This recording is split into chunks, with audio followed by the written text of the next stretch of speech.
জয় জয় হরি চাঁদ গুরু চাঁদ তারক চাঁদ প্রেমানন্দে হরি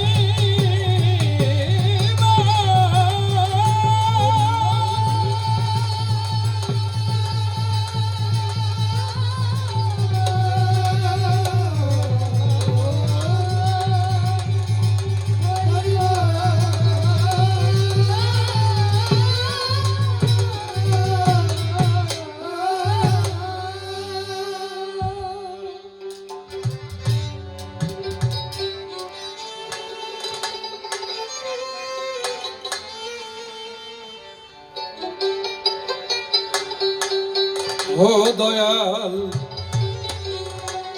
কেন তোমার এমন খেলা পলে পলে ও দয়াল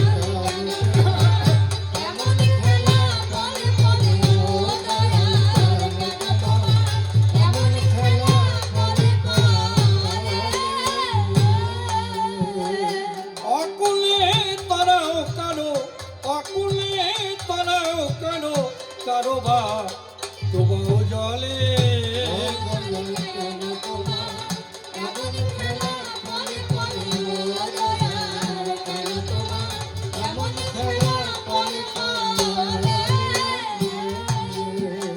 কেন বা মানুষের মন গড়েছ এমন করে দুদিনের ভালোবাসা ভুলে যায় দুদিন পরে কেন বা মানুষের মন গড়েছ এমন করে দুদিনের ভালোবাসা ভুলে যায় দুদিন পরে কারো ঘর সুখে ভরে কারো ঘর সুখে ভরে কারো বা আগুন জলে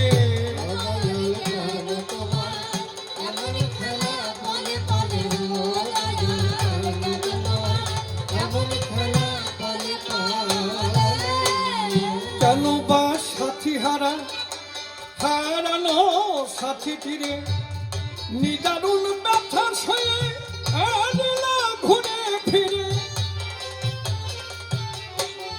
কেন বা সাথী হারানো সাথী তীরে নিদারুণ ব্যথা সয়ে আনলা ঘুরে ফিরে ভাসে দুই আখি নীরে ভাসে দুই আখি নীরে দুঃখ তার বুকের তলে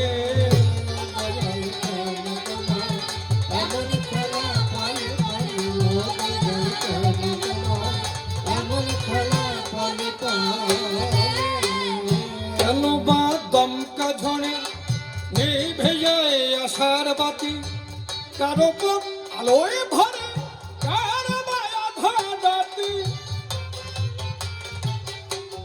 কেন বা দমকা ঝড়ে নিভে যায় আশার বাতি কারো পর আলোয় ভরে কারো বা আধা রাতি রসিখানাইয়ে সাথী জনম ভর পথে চলে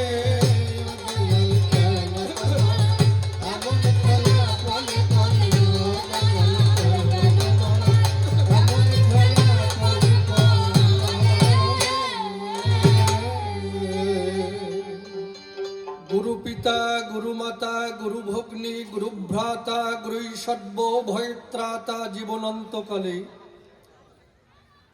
অদ্যকরে কবিগানে প্রণাম করি শ্রী গুরু অসীমের চরণে তুমি গুরু নিজ গুণে স্থান দিও তব চরণ তলে গুরুর পরে দিয়ে জীবন ভার কাব্য সিন্ধু হব পার অন্তরের একান্ত আকিঞ্চন তাই জয় গুরু বলে ঝাঁপ দিয়ে কাব্য সলিলে তুমি রক্ষা করিও হেমর জীবনের জীবন ভক্ত ভক্তের চরণ ধুলি ভক্তিতে নেই মস্তকে তুলি সেই শুভ আশীর্বাদ করবেন বরিশন এই ভক্তের আশিস পেলে পরে অসম্ভব সম্ভব হতে পারে শাস্ত্র মাঝারে রয়েছে তার নিদর্শন যাকে ভাবধারায় বলতে গেলে অনেক সময় যাবে চলে তাই তো চিন্তা করলে দিলে মনশিক্ষার অধিক প্রয়োজন নাই এবার কবি গানের সূত্র ধরে দাঁড়াইয়ে সবার ভিতরে আমি একটা ভূমিকা গ্রহণ করতে চাই। কারণ জানেন, যত বিজ্ঞ দলে কবি গান গাইতে গেলে দুজনকে দাঁড়াতে হয় দুই দলে। এ কথা নতুন বলে আর বলার কিছু নাই। তাই দুজনে দুটি পক্ষ ধরে দাঁড়াইয়ে সবার ভিতরে আমরা দেখাবো যার যার ভূমিকার বড়াই। তবে নির্মল নামটি করে নাস, আমি দাঁড়াইয়ে সভা পাস। আমি সদানন্দ ব্রহ্মচারীর ভূমিকা আজি করিলাম গ্রহণ।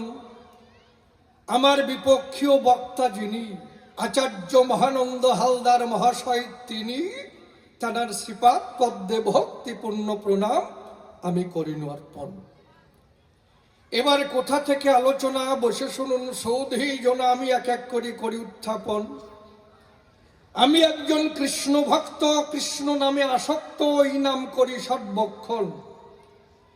যেখানে কৃষ্ণ কথা হয়, নামযজ্ঞ হয়, আমি সেখানে দেই দর্শন। এইবার ওখানে যাওয়ার পরে ওই নাম শ্রবণ করিয়ে আমি আনন্দ ভরে প্রসাদ করি ভক্ষণ। দাঁড়িয়ে বলি সবার ঠাই এইভাবে জীবন কাটাই। আমি বিয়ে থাবার মধ্যে কোনোদিন নাই, আমি একজন ব্রহ্মচারী মানুষ এই বিশ্বভুবন। এইবার এই হরিচাঁদ ঠাকুর গুরুচাঁদ ঠাকুরের কথা বসে শুনুন বিজ্ঞ শ্রোতা। আমি কিছু কিছু জায়গায় আলোচনা শুনতে পাই, তাই এবার কিছু কিছু জায়গায় আমার ধাক্কা লাগে। আমি বলি সবার পুরো ভাগে। এইবার কিভাবে সমাধান পাবো ঘুরে বেড়াই সেই আশায়। অন্তরে আছে ভাবো কার কাছে যাব, হরিতত্ত্ব শ্রবণ করব, সেই মানুষ আছে কোনজন? কয়েকজন ডাক দিয়ে বলে, কি বলবো তব স্থলে একমাত্র হালদার মহাশয় মানুষ মহত্তর। তুমি আমাদের কথা নেবে, তার কাছে যাবে, তোমার সমস্ত প্রশ্নের উত্তর তাহার কাছে পাবে, মিথ্যা নয় মোদের বচন। এইবার হালদার মহাশয়ের কাছে যাই, খুলে বলি সবার ঠাই। আমি ভক্তি ভরে আবার পুনঃ পুনঃ প্রণাম জানাই হালদার মহাশয়ের পাই। কারণ কিছু কথা জানবার তরে বাসনা হয়েছে অন্তরে। হালদার মহাশয়, তুমি যদি দয়া করে বোঝাইয়ে দাও আমায়, কারণ আমি সবাই করি বর্ণনা, আমি কিন্তু জোর দিতে পারি না যে জবাব দেবাই দেবা কি। কারণ হালদার মশাই যদি বলে, তুমি কি আমার একেবারে বেতন দিয়ে রেখে দিলে যে তোমার জবাব দিতে হবে? সত্যি না? এই জন্যে উনি আবার দীক্ষা দেয়, কি দেব পরিচয়, গোসাই মহাজন, উনার যে আছে ওজন। তারপরে কোন কথার মধ্যে কোন কথায় ভুল হয়ে যাবে অন্তর দিয়ে দেখি ভেবে, আমার কথার মধ্যে যদি গোসাই কোন রকম ভুল ত্রুটি হয়ে যায়, ক্ষমা করে জায়গা দেবে তোমার রাঙা পায়। তাহলে আমি কোথায় কোথায় বুঝতে পারি নাই, খুলে বলি সবার ঠাই, সেইগুলো আমি তুলে ধরতে চাই। কি দেখুন, আমাদের আদিতে সনাতন ধর্ম ছিল, পরবর্তীতে হিন্দু ধর্ম হলো। আদিতে সনাতন ধর্ম ছিল, পরবর্তীতে হিন্দু ধর্ম হলো। এইবার হরিচাঁদ ঠাকুর যখন এলো, হরিচাঁদ ঠাকুরের লীলা ধরে তারক গোসাই যিনি নিজে হাতে কলম ধরে হরিলীলামৃত লিখে দেয়, তাই তো? এইবার কি পাওয়া যায় ওই হরিলীলামৃতের পাতায়? তাই নয়, মানব কুলে আসিয়া যশমন্ত সুত হইয়া জন্ম লইয়া সফলা নগরী প্রসারিল গুড়গম্য সূক্ষ্ম সনাতন ধর্ম জানাইল জগত ভরি। তাহলে আদিতে সনাতন ধর্ম ছিল, খুলে বলি সভা তল। এইবার হরিচাঁদ ঠাকুর যখন এলো, তারক গোসাই হরিলীলামৃত লিখন করলো, তার মধ্যে সূক্ষ্ম শব্দ ঢুকাই নাই? মানব কুলে আসিয়া যশমন্ত সুত হইয়া জন্ম লইয়া সফলা নগরী প্রচারিল গুড়গম্য সূক্ষ্ম সনাতন ধর্ম। এই যে সূক্ষ্ম সনাতন ধর্ম জানাইল জগত ভরি। তাহলে এই সনাতনের মধ্যে দাঁড়িয়ে বলি সভা সান্নিধ্যে তারক গোসাই সূক্ষ্ম শব্দ ঢোকায়, তাই দাঁড়িয়ে বলি সবার ঠাই গোসাই, আমি ওই সূক্ষ্ম শব্দের অর্থ বুঝতে পারি নাই। কারণ সনাতন ধর্মের মধ্যে কেন সূক্ষ্ম শব্দ তারক গোসাই ঢোকায়, এই সূক্ষ্ম শব্দের অর্থ ব্যাখ্যা করে বুঝাই দাও আমার ধারে। এই প্রথম প্রশ্ন দাঁড়িলাম তোমার রাঙ্গা পায়, সনাতনের মধ্যে কেন সূক্ষ্ম শব্দ ঢোকায়। পরিষ্কার এই প্রথম প্রশ্ন গেল হয়ে কার্যনায় সে কথা কইয়ে আমি আর একখানা প্রশ্ন করি উত্থাপন। কি, এই যে হরিচাঁদ ঠাকুর যখন এলো, তারক গোসাই তার লীলা ধরে হরিলীলামৃত লিখন করেছিল, তাই তো? তাহলে হরিলীলামৃত আছে কিন্তু দুনিয়ায়, এ কথা কভু মিথ্যা নয়। এই হরিলীলামৃত থাকতে আমি বলি সভাতে এই হালদান মহাশয় নিজে আর একখানা গুরুচাঁদ চরিত লিখন করে দেয়, তাই তো? তাহলে হরিলীলামৃত থাকতে কেন আর একখানা গুরুচাঁদ চরিত কেন করলে লিখন? এটা গেল। তারপরে তার মধ্যে কি পাওয়া যায়? জয় বাবা হরিচাঁদ, জয় বাবা গুরুচাঁদ বলে কয় না? আবার দুই বাব্বাটা একসঙ্গে ভগবান হয়ে যায়। হরিচাঁদ ঠাকুরও ভগবান, গুরুচাঁদ ঠাকুরও ভগবান। কারণ হরিচাঁদ ঠাকুর ভগবান, আমি বলি সমাস্থান, তিনি ভগবান হতে পারে, মিথ্যা কথা নয়। তাহলে হরিচাঁদ ঠাকুরের পুত্র আমি টানি সেই সূত্র, দুই বাব্বাটা একসঙ্গে কি করে ভগবান হয়? দুই বাব্বাটা একসঙ্গে কি করে বাবা হয়? এদিকে হরিচাঁদ ঠাকুরও বাবা, এদিকে গুরুচাঁদ ঠাকুরও বাবা, সত্যি না? আচ্ছা, আপনি ধরেন প্রণাম দিলে, জয় বাবা হরিচাঁদ কইয়ে প্রণাম দিলেন, বাবা হরিচাঁদ। তাই হরিচাঁদ ঠাকুর যদি বাবা হয়, তার পুত্র গুরুচাঁদ ঠাকুর কি হয়? আপনি কন কি হয়? হরিচাঁদ ঠাকুর যদি বাবা হয়, তার পুত্র গুরুচাঁদ ঠাকুর কি হয় সম্পর্কে? দাদা হয় না? দাদা হয় নয়, ভাই হয়। বাবার পুত্র আমি টানি সেই সূত্র, এটা সম্পর্ক বোধে কিন্তু ভাই বা দাদা হয়, তাই তো? তা কয় কক্রে মশাই। কিন্তু এদিকে হরিচাঁদ ঠাকুরও বাবা, গুরুচাঁদ ঠাকুরও বাবা, মানে দুই বেব্বাটা একসঙ্গেই বাবা। একজন বলেছিল, সন্ধ্যে দাদার ষষ্ঠী, তুই দাদা, তোর বাবা দাদা, তোরা দাদার গোষ্ঠী। তাই এখানে দেখি বাবার গোষ্ঠী হয়ে যায়। কারণ দেখুন, যখন রামচন্দ্র এসেছিল, তার কথা বলি সভা চলো, তার দুটি পুত্র ছিল লবকুশ নামে, যাদের পরিচয়, তাই তো? কই লবকুশরে তো কেউ বাবা কয় না। তারপরে রামরূপ ত্যাগ করে যখন এলো কৃষ্ণ সরাসরে, তারও পুত্র ছিল, কথা মিথ্যা নয়। তাহলে কৃষ্ণের পুত্রদেরকে তো কখনো বাবা কয় না, কয়? তাহলে রামের পুত্রদের বাবা কয় না, কৃষ্ণের পুত্রদের বাবা কয় না, কিন্তু হরিচাঁদ ঠাকুরের পুত্র গুরুচাঁদ ঠাকুর কোন অনুযায়ী বাবা কয় তারে? আর ভগবানই বা কেন কয়? এমন কোন গুণ ছিল, তাই আমারে খুলে বলো যে বাবা তারে কয়? এই বাবা তত্ত্ব জানিতে কুলাই নাই মোর পুঁজিতে, তোমার সাক্ষাতে প্রশ্ন করলে উত্থাপন, তুমি এসে সভাপাশে জবাব দেবে রসা ভাসে, শ্রোতাবর্গ অঙ্ক কোষে কোষে ইহা করবে না কোন। প্রশ্ন মনে আছে তো? ভগবান কয় কেন দুই বাব্বাটাকে, আর বাবা কয় কেন, তাই তো? বাবা গেল, এটা গেল।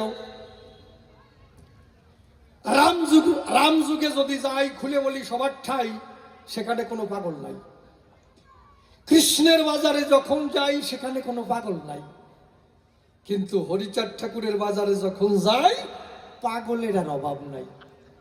হীরামন পাগল, গোলক পাগল, মহানন্দ পাগল, বিচরণ পাগল, পাগলে পাগল একটা বাজার মিলে যায়। এত পাগলের বাড়ি কোন জায়গায়? কারণ এই পাগল শব্দ শুনলে কেমন একটা অবস্থা হয় না? মনে হয় পাগলা গারদে ঢুকাতে হয়, সত্যি না? তাহলে এই হরিচন্দ্রের আমলে খুলে বলি সভা তলে এত পাগল কেন? কোন জগতে গিয়ে পাগল হলো, এই পাগল তত্ত্বময় খুলে বলো।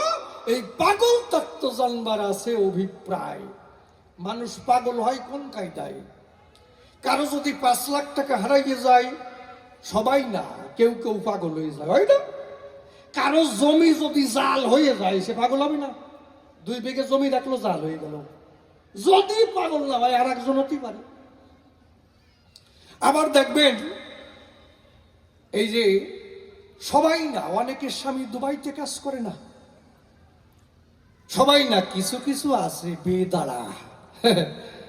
আর যারা আসলে সত্যিকারের নারী, খুলে বলি সবার বরাবরই স্বামী ভজন, স্বামী ছাড়া কিছু বোঝে না, বলবে। আর কিছু আদাড়ি আছে, ওরই কপাল রে, স্বামী থাকে বিদেশে আর লক্ষ লক্ষ টাকা যখন পায়, ওই বউ কি আর বসে থাকে, সঙ্গে সঙ্গে বেনেটি ব্যাগ কেনে, রেড সিগন্যাল, লাল কালার, সত্যি না?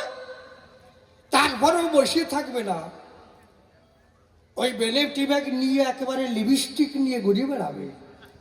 যদি কোড়োর পাশার মতন, মানে ওই রকম কালির মতন চেহারা হয়, আলকাতরার মতন, যদি কেউ বলে বৌদি আপনারে না দারুণ লাগছে, খুব ভালো লাগছে, আরো 3টে মাজা মোচড় দিয়ে আটা দেবে, মানে আর একটু ভালো লাগুক, যদি আর একটু ভালো কয়। তো এইরকম যখন এইভাবে আর ওই কি করে, স্বামী টাকা পাঠায়, এদিকে বন্ধু খুঁজে বেড়ায় কোথায় একটা দেওয়ার পাওয়া যায়, আর জুটেও যায় গাটে পথে। তখন ওই দেওরের সাথে পিড়িত বাঁধলো, খুলে বলি সভা তলো। তারপরে মাঝে মাঝে সুরেন্দ্র হলে যায়, আর কয়দিন এইভাবে গোপনে গর্ব চলে যায় বিদেশে। এইবার ওরা দুজন কি করলো, একদিন বিদেশে চলে গেল, কয়েক বছর পরে স্বামী এলো, এসে দেখে ভাই ঘরে আর বউ নাই, সিসিং ফাঁক। তখন সে কি হবে, পাগল হবে না? ওরে আমার টুনি রে, কত ভালোবাসলাম তোরে রে, কত টাকা দিলাম রে, তারপরে থাকলি নি আমার ঘরে রে, ওরে আমার টুনি রে। কি সত্যি না? তাই এই প্রকারে মানুষ কিন্তু পাগল হয়। হরিচাঁদের বাজারে, খুলে বলো সবার ধারে, এরা কি খায়, কি হারাইয়ে পাগল হলো, পাগল তত্ত্ব খুলে বলো। এইটা আমার জানবার আছে অভিপ্রায়। কি পরিষ্কার? তবে দাঁড়িয়ে বলি সবার বরাবরই যেভাবে প্রশ্ন করি, একটা গল্পের অর্ডার আছে, বলতেই হবে, কিছু করার নাই।